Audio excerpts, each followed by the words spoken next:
Saat ini kan kami sedang membangun dan menyelesaikan proyek smelter baru, smelter tembaga baru, dan juga sedang dibangun yang namanya Precious Metal Refinery atau pengolahan logam logam berharga atau logam mulia, yaitu emas dan perak.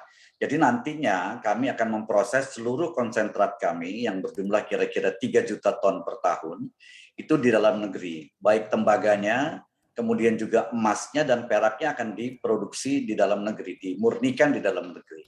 Sehingga nanti produk akhir dari proyek smelter ini adalah katoda tembaga, emas batangan, dan perak batangan. Itu kira-kira produk akhirnya, sampai di situ hilirisasi kita. Dan diharapkan dengan dibangunnya smelter tembaga baru yang di Gresik dan yang sudah ada satu lagi juga di Gresik yang juga milik kami sebagian adalah PT Smelting yang sudah beroperasi lebih dari 20 tahun. Diharapkan industri hilirnya lagi yang menggunakan tembaga dan juga emas itu akan bisa lebih tumbuh di dalam negeri.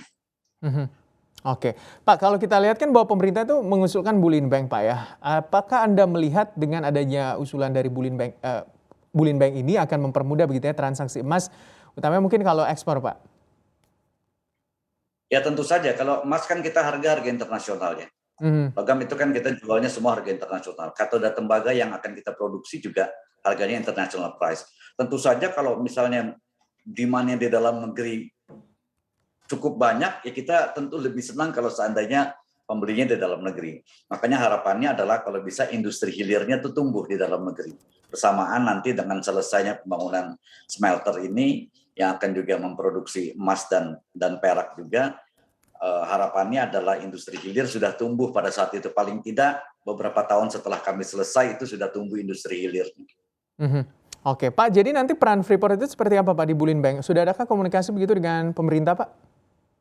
Sudah ada komunikasi awal, masih dalam bentuk data-data berapa jumlah yang akan kami produksi, itu kan kira-kira sekitar 45-50 ton emas per tahun yang bisa kami produksi. Kalau katoda tembaganya itu mungkin bisa sekitar, totalnya bisa sekitar 900.000 ton katoda tembaga, yaitu 300.000 yang diproses di PT Smelting sekarang, dan yang di smelter baru yang akan kami bangun, yang sedang kami bangun itu 600.000 ton katoda tembaga. Jadi ini jumlah yang cukup besar ya, jumlah yang cukup besar, dan sekali lagi dengan harapan bahwa industri hilirnya tumbuh sehingga produk akhirnya itu tidak harus diekspor.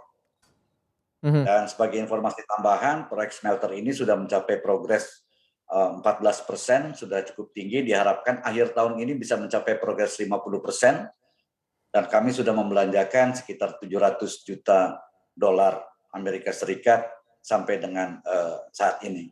Iya. Jika memang Bulin Bank ini terwujud begitu ya, Pak, tingkat efisiensinya akan berapa persen, Pak, berpengaruh kalau memang kita menggunakan Bulin Bank dalam negeri?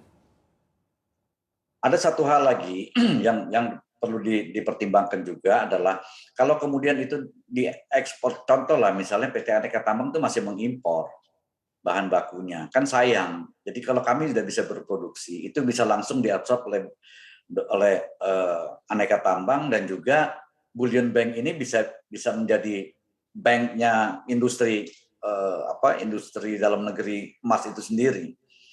Mhm. Tentu saja akan sangat menguntungkan lah kalau seandainya itu bisa berdiri dan bisa terjadi suatu transaksi di dalam negeri yang mumpuni tanpa harus ada, tentu saja akan, tadi pertanyaannya akan menghemat berapa banyak, pasti akan menghemat. Mhm. Oke.